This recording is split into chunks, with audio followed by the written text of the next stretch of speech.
जो तुम्हें कर्म मिला है उसे धर्म के अनुसार करो, भगवत समर्पित कर दो, वो यज्ञ हो जाएगा, उसका फल मिलेगा तुम्हें आनंद, भगवत प्राप्ति, महासुख। कर्म वही है, पर जब अहंकार से प्रेरित होकर अपने लिए करते हो सुसुख वांछा, तो उसमें अधर्म वृत्ति बढ़ जाती है। अधर्म वृत्ति निश्चित आपको भोगना पड़ेगा।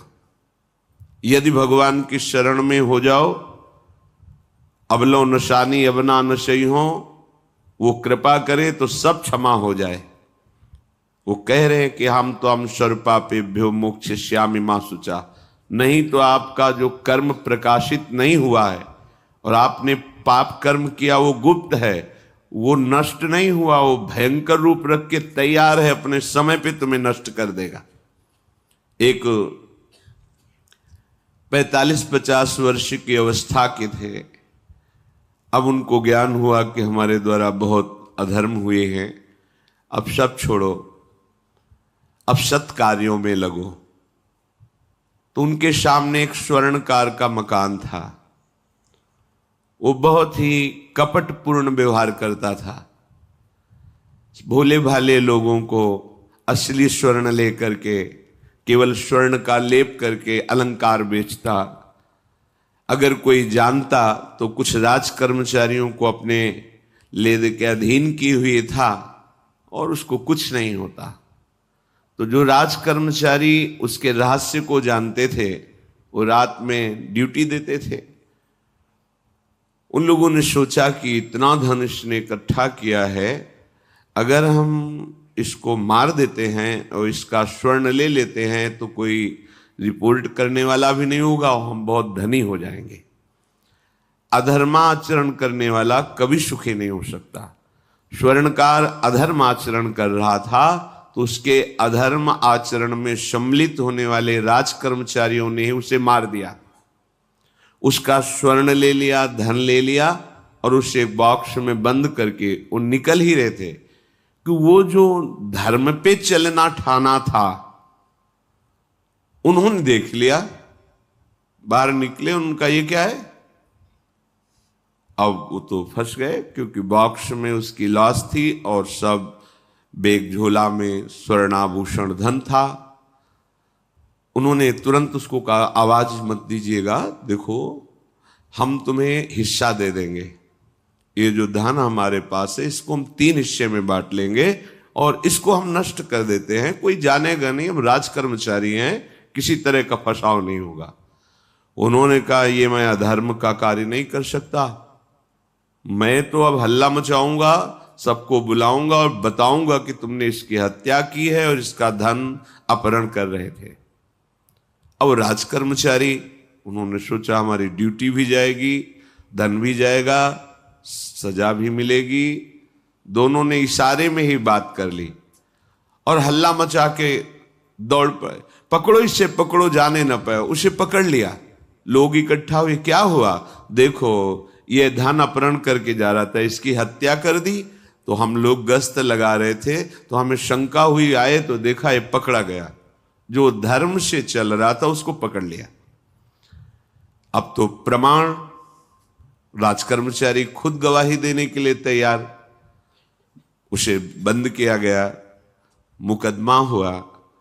वो बार बार जज के सामने यही कहता था, जिसकी कसम खवाओ हम कसम खा लेते हैं, हमने बिल्कुल ये कार्य नहीं किया, ये लोग ये कार्य कर रहे थे, हमने इनको रोका तो इन्होंने मुझे साझेदारी के लिए, पर मैंने वो स्वीकार नहीं किया तो फिर इन्होंने ऐसा किया। पर उसकी कौन बात माने, राजकर्मचारी गवाही। मुकदमा लंबा खिंचा, उसे जेल में रखा गया। हर बार आके वो यही प्रार्थना करता, कई वर्ष तक चलता रहता मुकदमा, जेल का उसे बड़ा कष्ट भोगना पड़ता। वो विचार करता कि मैं अगर हिस्सा ले लेता तो बच जाता, लेकिन धर्म से चल रहा था तो देखो मुझे कष्ट भोगना पड़ा। मुझे लगता है भगवान के दरबार में न्याय नहीं है, धर्म रक्षा नहीं करता, ऐसा लगता है। एक दिन आया और रो करके यही बात कही जज के सामने कि मुझे लगता है भगवान नहीं है। क्योंकि मैं बार बार सत्य को साक्षी करके कहता हूं कि मैंने ये कर्म नहीं किया और मुझे दंड दिया जा रहा है, मुझे क्लेश दिया जा रहा है धर्म से चलने के कारण। अगर मैं सम्मिलित हो जाता तो मुझे तीसरा हिस्सा मिलता और बिल्कुल बात शांत होती। ये क्या धर्म है, कहां भगवान है? जज ने इस पर गौर किया। कई वर्ष वो जेल भोगता रहा, मुकदमा चलता रहा। तब जज ने गौर किया कि बार बार ये कहता है इसकी जांच की जाए, तो हत्याकांड होते ही रहते हैं। एक शव आया वहां, जज ने मंगवाया था, जो पोस्टमार्टम के लिए जाता मंगवाया, और कहा देखो इसका कोई नहीं है, अंतिम संस्कार के लिए अपने ही लोगों को जाना है।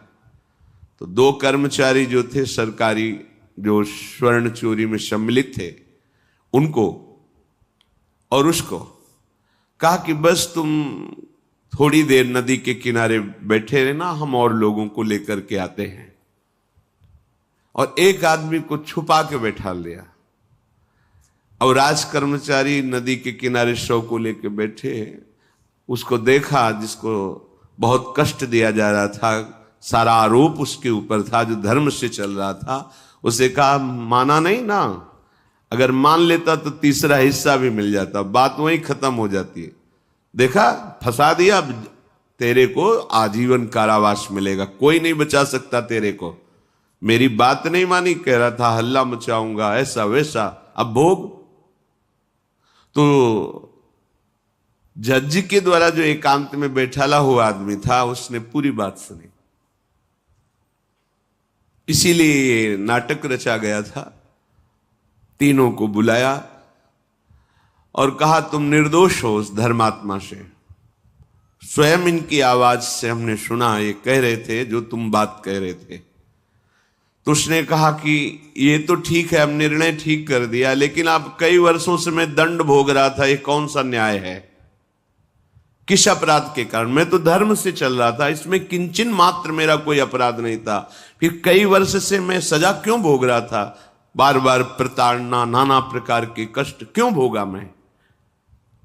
जज ने कहा तुम हृदय को साक्षी करके बताओ, क्या कोई ऐसा अपराध किया है जिसका प्रकाश ना हुआ हो और तुम्हें दंड ना मिला हो? हम अब उसका कोई दंड थोड़ी तुम्हें देंगे, लेकिन तुम्हारे अंदर जो भगवान के प्रति आरोप है उसका निराकरण हो जाएगा।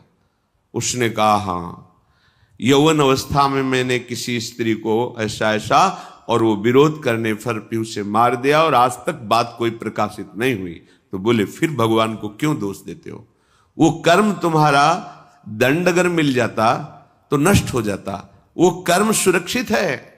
उसी कर्म ने तुम्हें यहां अधर्म ना होने पर भी फंसाया और देखो तुम्हें भोगना पड़ा। तो निश्चित समझो, यदि आप अधर्म के द्वारा कोई भी सुख साधन करेंगे तो आप नष्ट होंगे। अधर्म के द्वारा आप धन आदि छीनना चाहेंगे तो आप नष्ट होंगे। अधर्म कर दिया है और उसका प्रायश्चित नहीं हुआ तो वो कर्म सुरक्षित है। ऐसी जगह फंसाएगा जहां 100% आपने कोई अपराध नहीं किया पर आपको उसका दंड भोगना पड़ेगा। फिर आपको लगेगा कि न्याय में अन्याय हो रहा है, कोई भगवान नहीं है। देखो मैंने बिल्कुल कसम खा के कहता हूं पाप नहीं किया, पर ये पाप का जो आरोप लगा वो पूर्व पाप आकर के तुम्हें दंडित कर रहा है। अब इस कर्म विधान को ये बहिर्मुख लोग क्या जानते हैं? तभी कहते हैं अरे कहां भगवान, कैसे भगवान? आज तुम धर्म से चल रहे हो, लेकिन कल तुमने जो कर्म किया तो तुम शरणागत होकर भजन के द्वारा उसको नष्ट नहीं किया ना, तो वो सुरक्षित है। अवश्य में भोक्तव्यम कृतम कर्म शुभाशुभम। इसलिए श्री भगवान आदेश कर रहे हैं यज्ञार्थात कर्मणोन्यत्र लोकोयम कर्म बंधनहा तदर्थम कर्म कौन्ते मुक्त संगहा समाचर। मुक्त हो जाओगे, न काम तुम्हें अधीन कर पाएगा, न पाप अधीन कर पाएगा, परमानंद में डूब जाओगे। केवल प्रभु के लिए कर्म करो। ये अगरबत्ती, धूप बत्ती, आरती, पूजा प्रभु को अपना नहीं माना तो ये थोड़ा शुभ कर्म बन गया, बस ये तुम्हारा प्रायश्चित नहीं होगा। जो तुमने अधर्माचरण के अगरबत्ती धूपबत्ती से खत्म होने वाले नहीं हैं, उनके लिए तुम्हें नाम जप करना पड़ेगा, नाम कीर्तन करना पड़ेगा। नाम कीर्तनम यस्य सर्व पाप प्रणाशनम, समस्त पापों का नाश करने में समर्थ है। राधा राधा राधा, कृष्ण कृष्ण कृष्ण, गोविंद गोविंद गोविंद। भगवन नाम, अगर भगवन नाम का आप निरंतर जप करने लगे तो आप स्वयं तर जाएंगे और लोगों को तार देंगे। मम भक्तियुक्तो भुवनम पुनात सतरति सतरति सा लोकान तारयति। जो भी कर्म कर रहे हो वो भगवान के लिए भावना करो, उस कर्म को भगवान को समर्पित करो, तो तुमसे पापाचरण नहीं होगा। जो पापाचरण हो गए हैं 10 मिनट केवल बैठ करके अपने घर में ही ताली बजा के मंजीरा लेकर के, इसे नाटक मत समझो, आडंबर मत समझो। नहीं, जो आडंबर और नाटक किए हैं ना, वो जब अपना नाटक फैलाएंगे तो तुम उस नाटक से निकल नहीं पाओगे। माया का नाटक है। भगवान नाम कीर्तन, ये जो लोग कहते हैं ना कि भगवान तो हृदय में बैठे, दिखावे की क्या जरूरत है। अगर इतना बोध हो चुका है भगवान हृदय में बैठे, तब तो आप सिद्ध हो गए।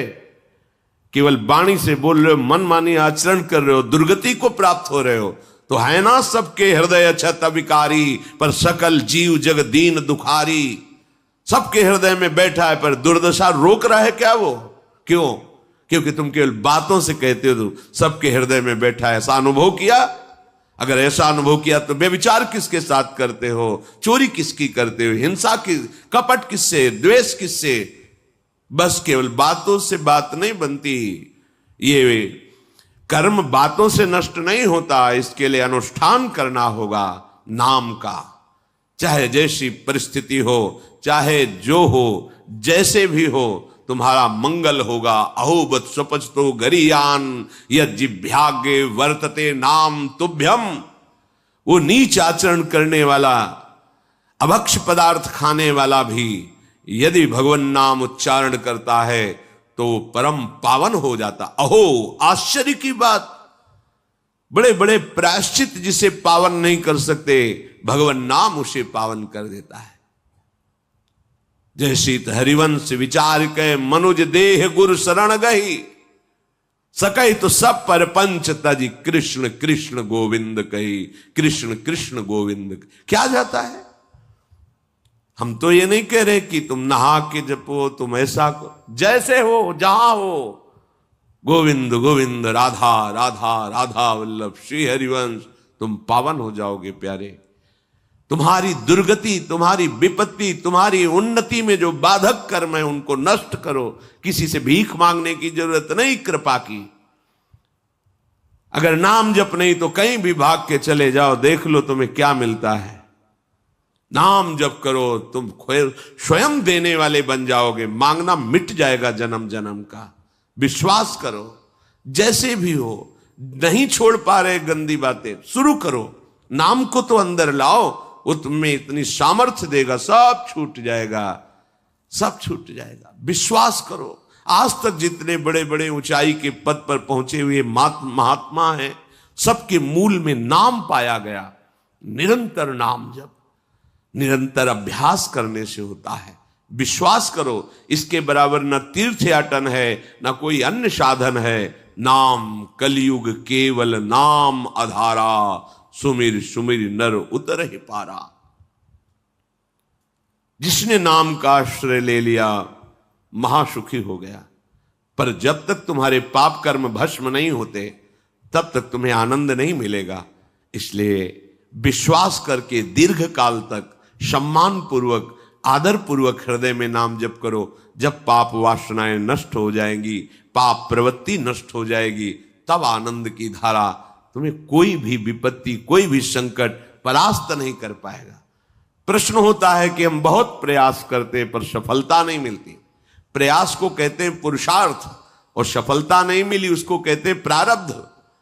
कभी कभी प्रारब्ध बहुत जोर का होता है, जो बड़े बड़े ऋषि मुनियों के ऊपर भी हावी हो जाता है। पर पुरुषार्थ व्यर्थ नहीं जाता। यदि वो सत है तो तुम्हारा पुरुषार्थ भी तो असत है। अगर राधा राधा बीच में बोलते रहो और प्रभु की भावना कर लो कि 8 घंटे से जो काम कर रहा हूं वो समय और वो कार्य दोनों प्रभु को समर्पित करते हैं, अब ये सत्य पुरुषार्थ हो गया।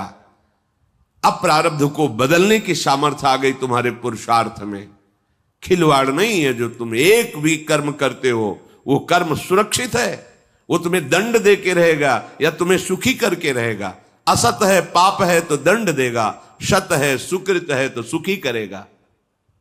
विश्वास मानिए, ये सत्य वार्ता है, ये कोई चाटुकारिता की बात नहीं है। सत्य में सत्य रहता है, चाहे जो युग हो, चाहे जो समय हो, सत्य अपना प्रभाव दिखा के रहता है। इसलिए भगवान का आदेश है, तुम्हारा जीवन भगवत प्राप्ति के लिए, आनंद में डूबने के लिए, मस्त होने के लिए मिला है। ये मस्ती नशा में नहीं है, ये मस्ती दूसरों के शरीर का मांस खाने में नहीं है, ये मस्ती दूसरों की हिंसा व्यभिचार इसमें नहीं है। मस्ती है स्वात्मानंद की। जब कोई चाह नहीं, कोई परवाह नहीं, मृत्यु भी एक खिलौना लगने लगे, उसे मस्ती कहते हैं। वो मस्ती आती है भगवान नाम जप से। शुद्ध ज्ञान का प्रकाश हुआ, मरने का भय खत्म हो गया, क्योंकि शरीर राग नष्ट हो गया। इसलिए सावधान होकर जो जहां जैसी भी परिस्थिति में हो, भगवान नाम सदैव अपने पास रखो। राधा राधा, कृष्ण कृष्ण, गोविंद गोविंद। देख लेना, निहाल हो जाओगे, निहाल हो जाओगे, मस्त हो जाओगे। हमारी बात मान लो, हमारी प्रार्थना मान लो, कुछ इसमें नहीं लगता है। इसमें न पैसा देने की बात कर रहे, ना कोई संयम नियम की बात कर रहे। जैसे बने, मन नहीं लगता, मत लगने दो, ये बड़ा दुष्ट है। ये लगता है हमें दुर्गति कराने के लिए। अगर इसकी हां में हां मिलाओगे तो ऐसे निंदनीय कर्म कराता है, घृणा होती है अपने मन से। देखो ना, झांक के देखो ना मन को, कभी ये तृप्त नहीं हुआ। वही गंदी बात, वही गंदा चिंतन, वही गंदे आचरण की प्रेरणा। इस दुष्ट को मित्र मानते हो, ऐसे मन को। जो हमारा खास दुश्मन है वो मन है। वासनाओं में फंसा हुआ, वासनाओं की प्रेरणा करने वाला दुश्मन मन है। इस मन को डंडे से मारो। डंडा है हरिनाम। जितना जपोगे मन उतना ही सावधान रहेगा। कृष्ण कृष्ण, गोविंद गोविंद गोविंद, निरंतर रटन करो। राधा राधा राधा। क्या जाता है? जिह्वा से नाम उच्चारण कर रहे, शरीर से अच्छे कर्म कर रहे हैं, विचार अपने आप पावन होने लगेंगे। विचार पावन हुआ तो महात्मा हो गया, चाहे वो गृहस्थ हो, चाहे वो विरक्त हो। तो ध्यान दीजिए, हमारे पुरुषार्थ को प्रबल करने वाला और प्रारब्ध को नष्ट करने वाला एक ही महान समर्थ है, भगवान नाम। इसके सामने कोई साधन बराबरी नहीं कर सकता। ये महामहिम नाम भगवान का है, भगवान को भी अधीन करने की सामर्थ्य रखता है। ये जो निकृष्ट भाव बैठा हुआ है, बेटी हुई उदास हो गए, लड़का हुआ थाली बजाओ, घंटा बजाओ, जिससे बहुत बड़ा, बिल्कुल ठीक नहीं है। ये बेटा होता किससे है? बेटी से ही होता है। तुम किससे हुए हो? किसी मां से हुए हो। वो क्या थी? किसी की बेटी ही थी। कैसी मूर्खता छा गई है, गर्भस्थ बेटी की कोई परवाह न करके उसको, ये क्या है? कितने राक्षस वृत्ति में आ गए हैं हमारी। राक्षस भी अपने बच्चों को नहीं खाते। कितनी राक्षसी बुद्धि। हम सुंदर दिखना चाहते हैं, समाज में सम्मान पाना चाहते हैं, और पाप कर्म कैसा? बेटी है गर्भ में, हत्या करा दो, नहीं चाहिए। बेटा कहां से पैदा होगा? वो किसी की बेटी से ही तो पैदा हो रहा है।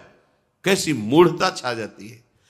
वैसे भी शास्त्र में स्त्री हत्या करना बहुत बड़ा महापाप कहा गया है। फिर भ्रूण हत्या, गर्भ हत्या, गर्भस्थ शिशु की, उसमें भी कन्या,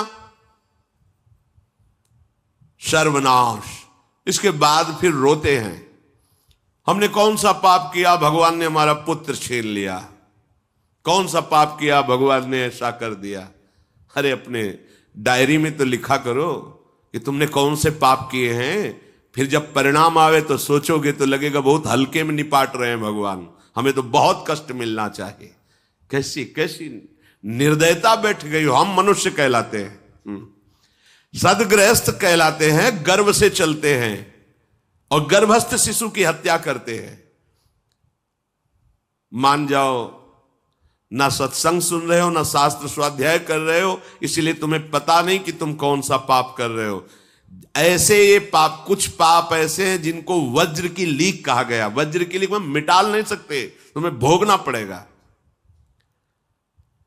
जो गृहस्थ है और संतान नहीं है, उस जीवन को सार्थक करने के लिए अपने गृहस्थ जीवन का त्याग करो, तीर्थ धाम कहीं वास की व्यवस्था करो और दोनों मिलकर भजन करो, अपने शरीर को पूरा करो, तो जीवन सार्थक हो जाएगा। अगर गृहस्थ है, संतान है, पढ़ाओ लिखाओ, उसको उसी योग्य करो जैसे तुम्हारे माता पिता ने किया है, तो तुम उस ऋण से मुक्त हो जाओगे। और फिर भी भजन करो, भजन ही तुम्हें भगवान की प्राप्ति कराएगा। दूसरा, जो अपने धर्म से भ्रष्ट हो चुका है, उसका जीवन व्यर्थ है। आपका एक धर्म है, सबसे पहला धर्म है मनुष्य धर्म। मनुष्य का क्या कर्तव्य है? अपने प्राणों का भी बलिदान देकर दूसरे की रक्षा करना, और यहां अपने मन को सुख पहुंचाने के लिए दूसरे की हत्या कर देना। कैसा राक्षसी भाववृत्तियों में आ गया। देखो, अगर कोई माता बहन एकांत मिल जाए तो बस राक्षस जैसे टूट पड़ते हैं, ऐसे स्वभाव, मार दो, जला दो, काट दो। बड़ी दुर्गति होगी, देख लेना, यहां भी होगी। छुपा के भी कर लो, तब कर्म प्रकाशित होगा। जब तुम अपराध नहीं करोगे, अपराध नहीं करोगे, तब वो अपराध तुम्हें फंसाएगा और जीवन भर रुलाएगा। मरने के बाद नर्क मिलेगा। नर्क माने बड़ी जेल है, वो बड़ी जेल, ये छोटी जेल है। जैसे बड़े अपराधियों को बड़ी जेलों में भेजा जाता है, तो विश्व ब्रह्मांड की सबसे बड़ी जेल और वहां के सबसे बड़े जेलर यमराज, वहां दंड मिलता है। आप ऐसा ना सोचिए कि ये सब गप है। गांव में जैसे बात करे तो लगता है गप है, जब जेल हो आते हैं ना तो कहते हैं। एक गांव में मिले थे, कहा था कि अगर रोज 5 जूता कोई गांव में हमें मारे तो हम उसे सह लेंगे, लेकिन दोबारा जेल जाने वाला आचरण नहीं करेंगे। दिखा रहे थे कि देखो कैसे कैसे कष्ट वहां के कैदी भी मारते हैं जो बहुत पुराने हो गए हैं, वो हमको अनुशासन में रखते हैं। ऐसा ऐसा कितना कष्ट। अब वो गया ना तो भोगा, अब माया के कारण स्मृति नष्ट हो गई नहीं, सैकड़ों बार अपने भी भोग के आ रहे हैं नरक। दूसरे, उसका जीवन नष्ट है जो धर्म का त्याग कर चुका है। तुम पिता माता से प्रकट हुए, तुम्हारा धर्म है माता पिता की सेवा करना। वयोवृद्ध बेचारे माता पिता उठने बैठने में असमर्थ हैं, आप पैसे कमाने के लिए अपनी बहुली निकल गए, अब वो कष्ट भोग रहे हैं। ना उनको देखना है, ना उनकी व्यवस्था करना है, मरने दो तो ठीक है। तुम्हें जब परिणाम आएगा तब तुम भी तो बनोगे ना वृद्ध, तब तुम्हें पता चलेगा। अवश्य में भोक्तव्यम कृतम कर्म शुभाशु। होश में, माता पिता सबसे पहले भगवान हैं यदि आप गृहस्थ हैं तो। अगर आप बाल्यावस्था से भगवान के मार्ग का अनुसरण कर रहे हैं तो फिर भगवान प्रणत कुटुंब पाल रघुराई, भगवान व्यवस्था कर देते हैं। वैराग्य मार्ग में लौटकर पीछे नहीं देखा जाता। हमारे भगवान के अवतार मानेंगे महाप्रभु चैतन्य देव, नवयुति विष्णु प्रियादि माता सची छोड़ के चल दिए। आद्य गुरु भगवान शंकराचार्य भगवान के अवतार मां केवल छोड़ के चल दिया। भगवान के मार्ग में यदि ऐसे चले तो भगवान संभाल लेते हो, परम पद मिलता है 21 पीढ़ियों को। मां तो बिल्कुल नजदीक है, 21 पीढ़ियों को भगवत प्राप्ति हो जाती है। और शब्द है प्रणत कुटुंब पाल रघुराई, भगवान स्वयं उसके परिवार का पोषण करते हैं। पर यदि गृहस्थ धर्म में हो और अपने माता पिता का त्याग कर दिया, उनकी सेवा नहीं करते, वो दुख भोग रहे, तो नरक यंत्रणा मिलेगी और जीते जी तुम उन्नति को प्राप्त नहीं हो सकते। तुम्हें भले उन्नति दिखाई देती हो, बाद में परिणाम देख लेना आप। तीसरा, जो दूसरों के भोजन छीनने की चेष्टा में रहता है, कैसे इसका धन अपहरण कर लें, कैसी जमीन अपहरण कर लें, कैसे इसकी अव्यवस्था पैदा कर दें इसके जीवन में, जो केवल अपने ही सुख को देखता है उसकी दुर्गति होती है। तीसरा, उसका जीवन व्यर्थ है। जो दूसरों के सुख का अपहरण करके सुखी होना चाहता है, सदैव केवल अपने सुख में डूबना, सोचना कैसे मैं सुखी हो जाऊं, अधर्माचरण करूं, छीन लूं, क्या करूं, कैसे करूं, उसका जीवन व्यर्थ है। और चौथा, जो आए हुए साधु महात्मा अतिथि का अनादर कर देता है, अपमान कर देता है, सारे सुकृत नष्ट हो जाते हैं। ये चार का जीवन बिल्कुल व्यर्थ हो जाता है। इनको असत जीवन कहा गया है, वृथा जीवन कहा गया है। इसलिए हे युधिष्ठिर, ये चार दोष कभी हृदय में ना आने पावे। आरूढ़ पतिते दत्तो मन्यायोपहृतम चयत व्यर्थम तु पतिते दानम ब्राह्मणे तस्करे तथा। बहुत ध्यान देने योग्य बात। जो वानप्रस्थ या विरक्त भाव संन्यास ले लेते हैं और कुछ वर्ष चलने के बाद मैं तो इस पे नहीं चल पाऊंगा लौट जाते, उन्हें घोर नरक की प्राप्ति होती है। कुछ भी कर लो, ये भारी अपराध तुम्हें नरक की प्राप्ति कराएगा। मार्कंडेय जी महाराज युधिष्ठिर को उपदेश कर रहे हैं। एक बार एक सन्यासी जी ने कहा था कि हमने गुरुजनों से सुना है कि यदि वचन से संकल्प ले ले कि बस अब कुछ महीने बाद हम सन्यास ले लेंगे और विरक्त होकर भगवान का भजन करेंगे, और यदि वो ऐसा नहीं करता तो उसे चंद्रायण व्रत रहना चाहिए, तब उस पाप से मुक्त होगा। चंद्रायण व्रत कहते हैं प्रतिपदा को 1 ग्रास, द्वितीया को 2 ग्रास और अमावस्या को 15 ग्रास, फिर नीचे घटाते चले जाओ 14, 13, 12, 11 ऐसे पूर्णिमा को पूर्ण 1 महीने से उपवास रहने से हम सन्यास लेंगे। इस बात के अपराध का उसको सन्यास लिया नहीं, केवल घोषणा कर दी थी। और जो सन्यास ले लिया या वानप्रस्थ, वानप्रस्थ कहते हैं पत्नी के सहित विरक्त होकर भजन करना। गृहस्थ में थे, अब निर्णय कर लिया कि अब आजीवन हम ब्रह्मचर्य रहेंगे और भगवान का भजन करेंगे, धाम तीर्थ वन आदि में रहकर वो जीवन में दोनों भजन करके भगवान की प्राप्ति में लगा, उन्हें वानप्रस्थ कहते हैं। सन्यास जो पूर्णतया वैराग्यवान होकर केवल भगवान के आश्रित जीवन। सन्यास मार्ग में माता पिता परिवार का दिया हुआ कुछ स्वीकार नहीं किया जाता, उनके द्वारा भरण पोषण नहीं स्वीकार किया जाता। अगर स्वीकार करता है अपने धर्म से भ्रष्ट हो जाता है। ये मनमानी आचरण, न शास्त्र स्वाध्याय है न सत्संग में श्रद्धा है। मनमानी आचरण से अध्यात्म मार्ग प्रकाशित नहीं होता। जिसने सन्यास ले लिया और वो फिर गृहस्थ में लौट जाता है, अब हमसे तो होने वाला नहीं, तो उसे आरूढ़ पतित कहते हैं। आरूढ़ पतिते दत्तो मन्यानयोपहृतम चयत, उसको दुर्गति प्राप्त होती है। इसलिए होश में ये मार्ग ऐसा नहीं अब हमारा मन नहीं लगता, अरे अहो भाग्य है कि तुम्हारे भाग्य से विषय भोग मिटा दिया भगवान ने, तुम्हें परमार्थ का मार्ग दे दिया। जिसको छोड़ना कठिन है भगवान ने उसे काट दिया, चलो मेरे मार्ग में चलो। हम मनमानी आचरण नहीं, बिल्कुल नहीं। यहां शास्त्र आदेश करता है।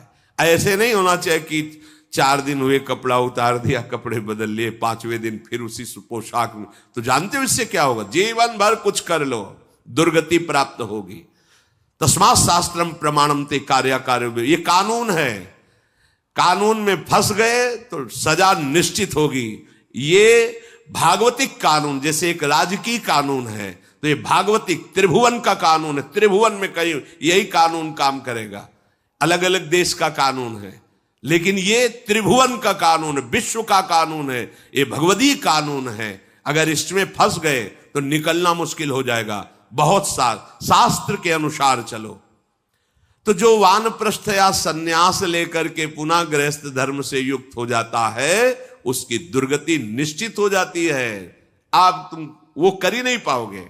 जैसे कहते हैं अब मंत्र ले लिया, आप क्या जाने की जरूरत है? मंत्र प्रकाशित ही नहीं होगा, जप ही नहीं पाओगे। लिख के देख लो, ये शब्द लिख लो, मंत्र नहीं प्रकाशित होगा, जप ही नहीं पाओगे। खिलवाड़ है परमार्थ चलना। एक एक अक्षर में अगर त्रुटि हो जाती है तो छाती जलेगी। कैसे गलती कैसे होगी? एक अक्षर भी अगर शास्त्र सम्मत इष्ट प्रेरित है, हृदय शीतल रहेगा, परमार्थ प्रकाशित रहेगा। ये मार्ग है। अब कौन शास्त्र स्वाध्याय करता है? कहां में सत्य चर्चा सुनने को मिलती है? भगवत कृपा है जो सुनने को मिल रही, इसको हृदय में धारण करो। जो जीवन हमें भगवान ने दिया है ये निंदनीय जीवन नहीं है, ये रोने वाला जीवन नहीं कि हाय हमें दूल्हा नहीं मिला, दुल्हन नहीं मिली, हाँ संसार के भोग नहीं मिले, परिवार बड़ी कृपा हुई, जिस दलदल से हम नहीं निकल सकते थे, नहीं निकल पाए अनंत जन्मों से, आज हमारी लाडली ने फूल जैसा मुझे अलग कर दिया। ये गृह कारज नाना जंजाला, तेति दुर्गम शैल विशाला, ये शर्म आवत अति कठिनाई, राम कृपा बिनु आए न जाई। भगवान ने तुम पर कृपा की, तुम्हें नाचना चाहिए कि रोना चाहिए? विषयों को देख देख कर जलते हो, भोगने की लालसा रखते हो, कैसा जीवन, व्यर्थ जीवन। बिल्कुल नहीं, सावधान, तुम्हारा जीवन भगवान के लिए, तुम्हारे भाग्य में श्री जी लिख दी गई है। आह, हमें नाचना चाहिए। हमारे भाग्य को बदलकर प्रभु ने अपना चरणारविंद, अपना धाम, अपना नाम, अपनी सेवा दे दी। धिक्कार है अगर ऐसे होने पर भी ललचाए और उस मार्ग की तरफ जाए जहां से श्री जी ने निकाल लिया है। तो जो वानप्रस्थ या संन्यास धर्म स्वीकार करके पुनः गृहस्थ धर्म का आश्रय ले लेता है, उसकी नारकी गति होती, दुर्गति होती है। और जो पापाचरण करके, अन्याय से, अधर्म से छीन झपट करके धन, और सोचता है उसमें कुछ दान कर देंगे। जैसे किसी ने प्रश्न किया था ब्लैक और व्हाइट, कि अब हम तो ब्लैक और व्हाइट का मतलब काला और सफेद समझते हैं, तो काला धन का मतलब होता होगा अधर्माचरण या जो राजकीय विभाग से पास ना हो, उसे ही काला धन कहते होंगे। तो काला धन काला ही रहता है, कोई व्हाइट नहीं कर सकता उसे।